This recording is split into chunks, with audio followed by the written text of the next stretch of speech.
This is Ronald Coleman, inviting you to radio's most dramatic half hour, Favorite Story.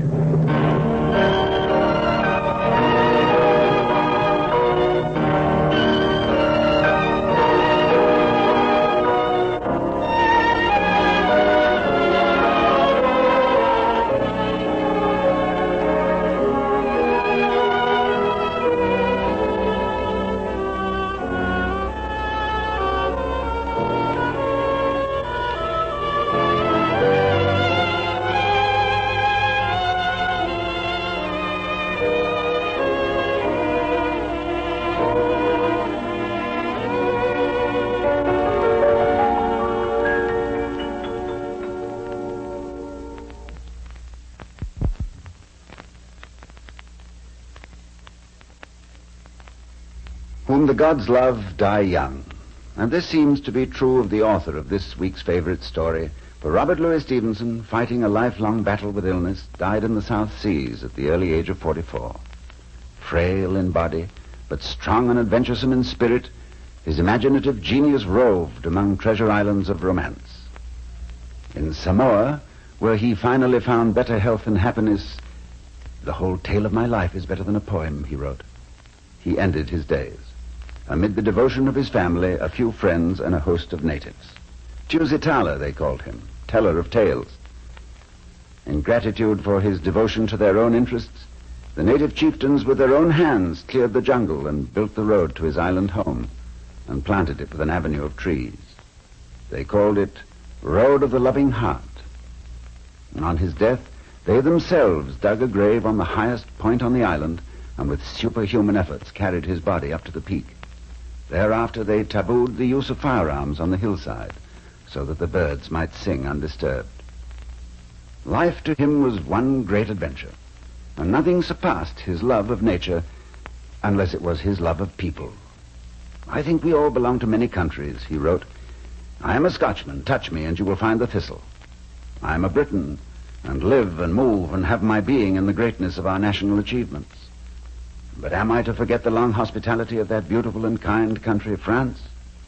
Or has not America done me favors to confound my gratitude? Nay, they are all my friends. I love them all dearly. And should they fall out among themselves, which God in his mercy forbid, I believe I should be driven mad with their conflicting claims upon my heart." Of Stevenson's many tales of the islands, we present this week one of the best, The Bottle Imp. And it is the favorite story choice of Mr. Edwin.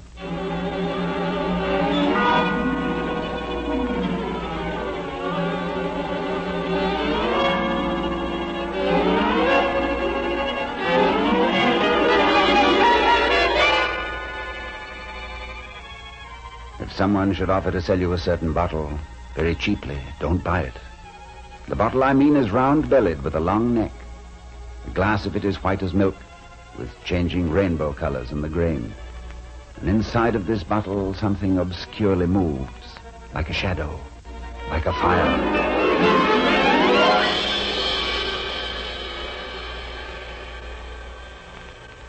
I want to tell you a story about this bottle. It began one afternoon in the city of San Francisco. A young man was walking along a certain hill on which there are many fine houses. A young man named Q, from the island of Hawaii. What fine houses these are. How happy the people must be who live in them. Not happy, boy. No, not happy. Oh, I did not see you. I was talking to myself. Who are you? A gardener.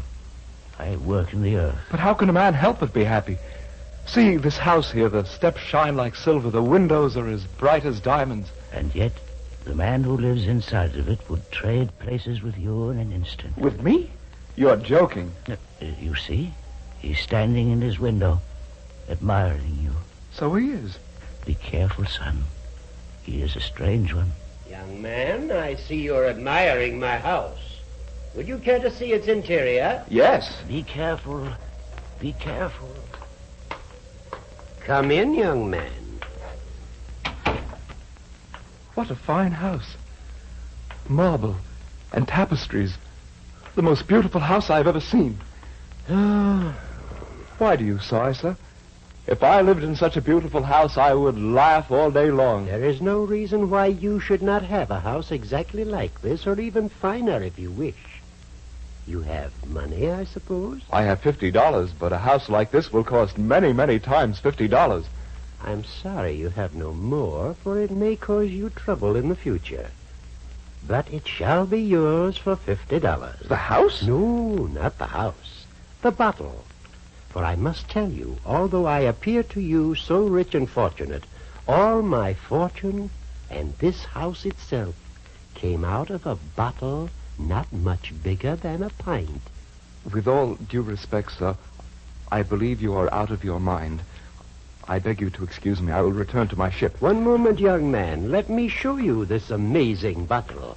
Here in this cabinet. I do not care to see it. Look. What a strange bottle. Yes. Strange and wonderful and terrible. What's in it? Moving like a liquid shadow. You will know soon. Take the bottle, young man. Dash it on the marble floor. It's too beautiful a bottle to break. The colors in the glass, how marvelous, like 20 rainbows. Go ahead. Try to break it. If you say so. It does not break. An imp lives in this bottle. That's the shadow you see moving inside of it. An imp? If any man buys this bottle, the imp is at his command. All that he desires, love, fame, money, all are his, as if this bottle were Aladdin's lamp. And yet you talk of selling it yourself. I have all I wish, and I'm growing very old. There is one thing the imp cannot do. He cannot prolong life. There is another drawback to the bottle, and it would not be fair of me to conceal it from you. What drawback? If a man dies before he sells it, he must burn in Hades forever. That is why you sell this bottle so cheaply. Long ago, when the devil first brought it on the earth, it was extremely expensive. It was sold first to Prester John for many millions of gold pieces. Millions? But it cannot be sold at all unless sold at a loss.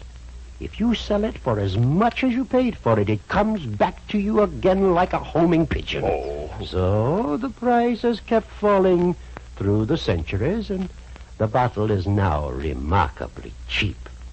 I bought it myself from one of my great neighbors on this hill. I paid him $90. I could sell it for as high as $89.99. But not 1 penny more, or back the thing must come to me.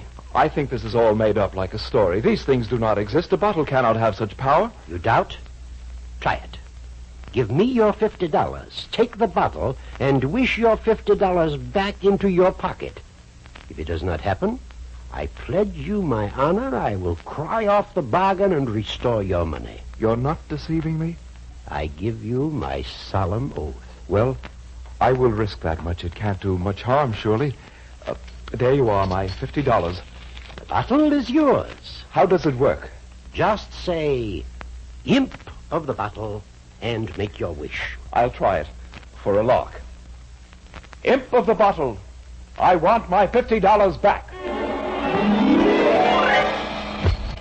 The $50 is back in my pocket. This certainly is a wonderful bottle. Now, good day to you, my fine fellow, and the devil go with you. Hold on, I don't want any more of this fun. Here, take your bottle back. No, sir. You have bought it for less than I paid for it.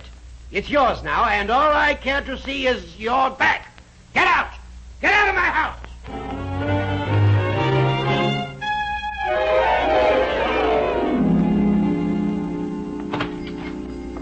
Yes, young man. Tell me, sir, do you buy as well as sell in this shop? Oh, yes. All sorts of curios, antiques, rarities. I have here a very rare bottle. I have no use for bottles. Look at this one. Ah. Yes, it's a beauty. Yes, most curious. It's yours for $100. My dear young man, I am not a millionaire. I will give you $5 for it. Examine it again. It's an unusual bottle, worth more, much more. I cannot imagine where this glass was blown. $75, and we shall close our deal. Young man, I will not pretend that I do not want this bottle. Here is $60. That is the most I can offer you. Good. It is sold. And I'm going back to my ship with a feeling of great relief.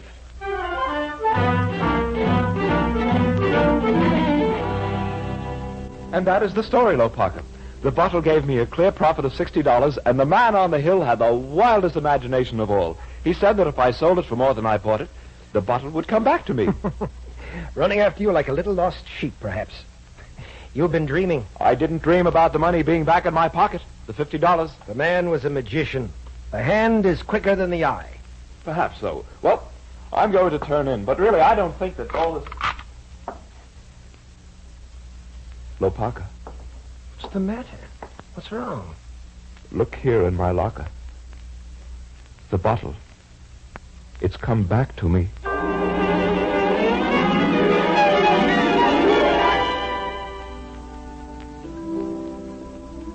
My favorite sight from shipboard is the coastline of Hawaii. We're home, my friend. Yes, Lopaka, home. Why are you so sad, then? I am worried. The bottle? Yes, the bottle. If you're worried about still owning it, I'll buy the bottle from you. I've always wanted a schooner of my own. Say, have you made any wishes with the bottle yet? Yes. I wished for a beautiful house and garden on the Kona coast where I was born. Come, Q. Let's touch our feet on dry land once more. Can you tell me, please, if a young man named Q has come down the gangplank? Who is asking for me? I am Q. Ah, young man, my deepest condolences. What's wrong? What's happened? Your uncle has died quite suddenly. No. I am his attorney. I've come to tell you that you are his only heir. My dear uncle. Oh, Lopaka. It was he who raised me from a small boy. Perhaps this is the doing of the bottle. Perhaps with this money, you can build your house. Oh, no. My uncle did not have much money. You're wrong, my boy. While you were gone, your uncle came into a great deal of money, and he built himself a fine house, which is the envy of the islanders. A house? Where is this house? On the Kona coast. No. I have pictures of it here in my briefcase, and the architect's drawings. There. Lopaka. This is the house I pictured. Identically. This is the house brought to me by the bottle imp.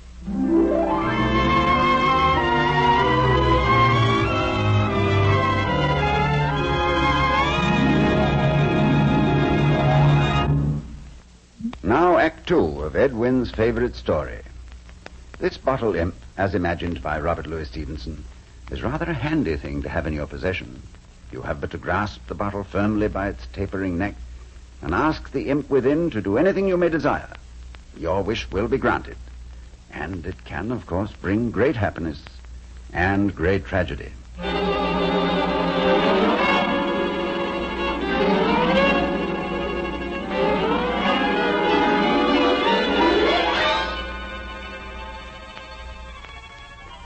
The man named Q from the island of Hawaii moved into his beautiful new house. It stood on a mountainside, almost touching the clouds. Below, the black lava fell in cliffs where the kings of old were buried. And below lay the sea and the coral reefs and all the sunlit beauty of the island. Are you happy, my friend? I am the happiest of men. The house is even more beautiful than I dreamed it could be. But that is not all, Lopaka. I have seen a girl. A girl? Every day as I ride down the hill, our eyes meet. I have found out her name. What is it? Kokua. Have you spoken to her? Not yet. But today she smiled at me, and her eyes shone. Why, I believe you're in love. Yes. And it came with no help from that bottle. You see, I don't need it anymore. I have the finest house in all the islands, and I am in love. Then I shall buy the bottle from you. I'm a little short of ready money. Will you sell it for $25? It is yours, my friend. Wish for your schooner, then sell the bottle quickly.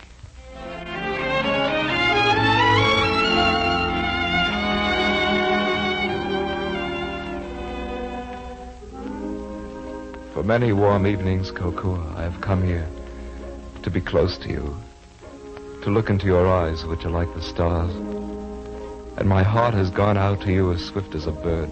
But still you have not told me your name. One question first, Kokua. Does your heart have a fullness as mine does when we are together? When you're gone, I hear your voice in the surf. In my dreams at night, you were there. Kokua, I will tell you now. My name is Q. Q. The fine house on the hilltop is yours. Yes, my darling. I would not tell you at first, for I feared you would think too much of the house and too little of the man who loves you. I know better now. Will you marry me, my beloved? Oh, yes. I wish to be with you until the end of my days. Oh, I am indeed the happiest man on earth.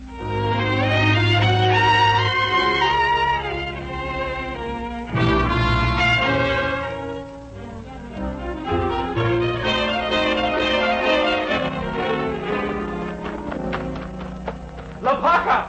Lopaka! Lopaka, where are you? Stop! Lopaka, for the love of heaven, don't sail! I must see you urgently! Q, what are you doing here? Look, the most beautiful schooner in all the Pacific. Mine. Help me, my friend. Help me. What's the matter with you? Don't come any closer. Wait, you're shaking all over. What's wrong? I thought you were to be married this week. My friend, I must have the bottle back. It is the only thing that can cure me. Otherwise, they will send me away from my beautiful house and my beautiful bride. Well, you're sick. I have leprosy. Here is money. Quickly, sell me back the bottle. Oh, my friend. I sold the bottle 6 days ago. No. But come, I shall help you find it. How many times has the bottle changed hands? Lopaka, we must keep searching.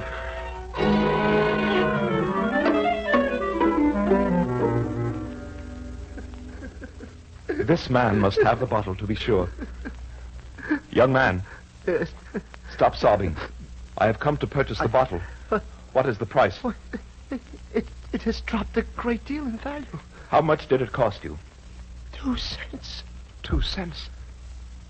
Why, then you can only sell it for 1 cent. And he who buys it... For heaven's sakes, buy it. You can have all my fortune. I bought it for 2 cents because I embezzled some money and would have gone to jail if I could not make it good. Give me the bottle. Here is your penny. Take the bottle and gladly. Yes. Imp of the bottle, I wish myself clean of this disease, clean and well and whole again. It's gone. See my hands, my arms. It's gone. And now I can marry Kokua.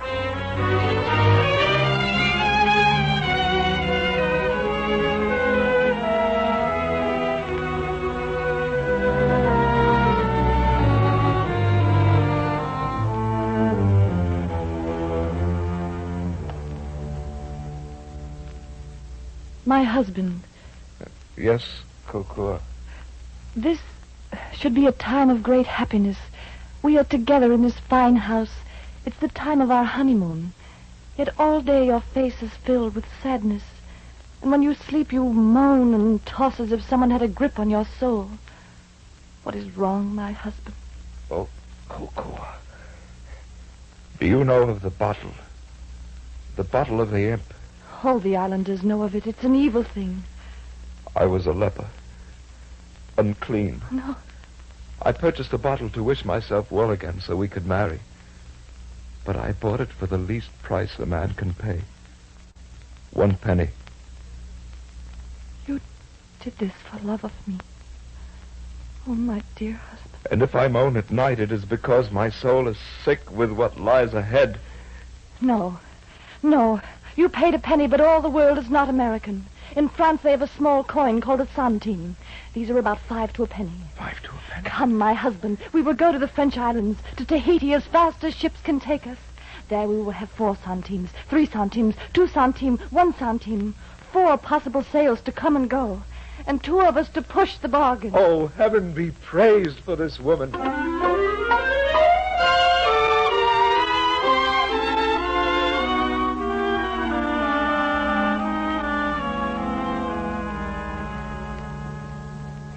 It is no good, Kokua. The tale of evil has traveled across the ocean. Every native of this island knows of the bottle. They treat us like witches and devils.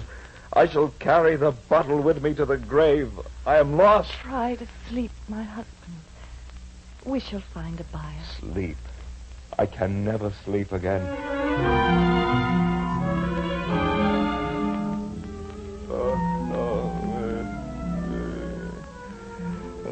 You sleep, my husband, but so troubled. And you took this upon your soul because of me. It is I who must do something. I will take the bottle and lift its heaviness from your heart.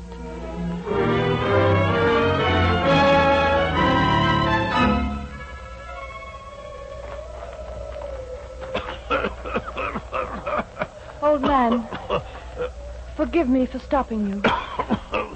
What do you want? The night is so black. The whole island is asleep. I need help. I am old and poor. Will you help a daughter of Hawaii? Ah, so you are the witch from the 8 islands, and you are trying to entangle even my old soul. I have heard of you. I defy your wickedness. If you have heard of the bottle, listen to me. I wish to buy it from my husband, but he would never sell it to me. But if you go, he will sell it eagerly. I will wait for you here.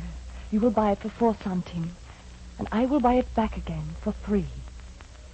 You would do this for him? Yes.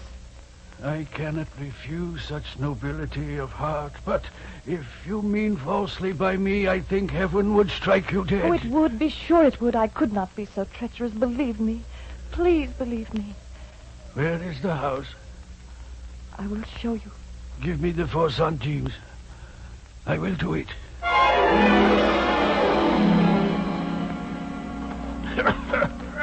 I have done your bidding. Oh, thank you. Now, here is the bottle. Before you sell it to me, take the good with the evil. Ask to be delivered from your cough. I am an old man, and too near the gate of the grave to take a favor from the devil. There is your money. Give me the bottle. God pity you, child.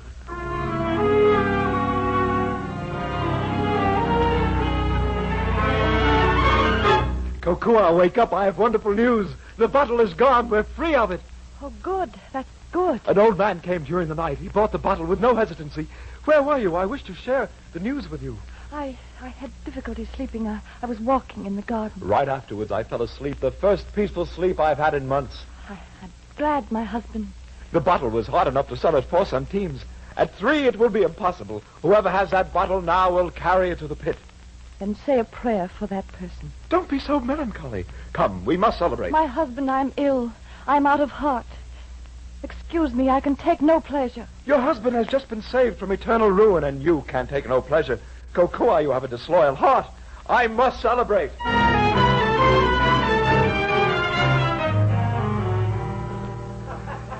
Bring out all your delicacies, my host, and serve everybody on the island who will be my guests.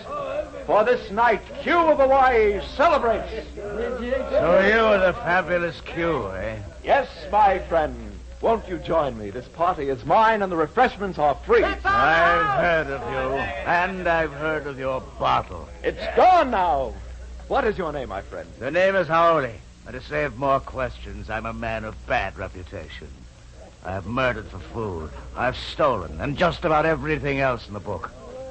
You see, nobody ever gave me a bottle that would fetch and carry. I tell you, my friend, you are better off without the bottle. I met an old codger this morning who told me he had the bottle. You met the old man, eh? What did he do with the bottle? I've been anxious to find out. Do? Nothing, the fool. He sold it right back to the woman who talked him into buying it. Some idiotic female who said she was making the whole transaction to save her husband. Good Lord. Kokua. What's the matter with you? For the love of heaven, help me out. It was my wife who did this for me. Here are the 2 centimes. Go to my house. Offer her these for the bottle. She will give it to you instantly. Bring it to me, and I will buy it back from you for 1 centime. Will you do it? Why not? Whatever you do, don't breathe a word to her that you have come from me. You're not making a fool of me. I promise you I am not. Now, quickly, let us go. Well, I've got the bottle, all right.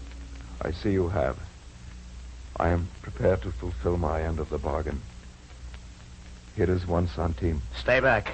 Take a step near me and I'll smash your mouth. You thought you could make a cat's paw of me, did you? What do you mean? Mean? This is a pretty good bottle, this is. That's what I mean. How I got it for 2 centimes, I'll never make out. But I'm not going to let you have it for 1. You mean you won't sell? No, sir. But I tell you, the man who has that bottle will roast in Hades. I figure I'm going to roast anyhow. Now get moving. I don't believe it. Kokua. Kokua, my beloved. We're free.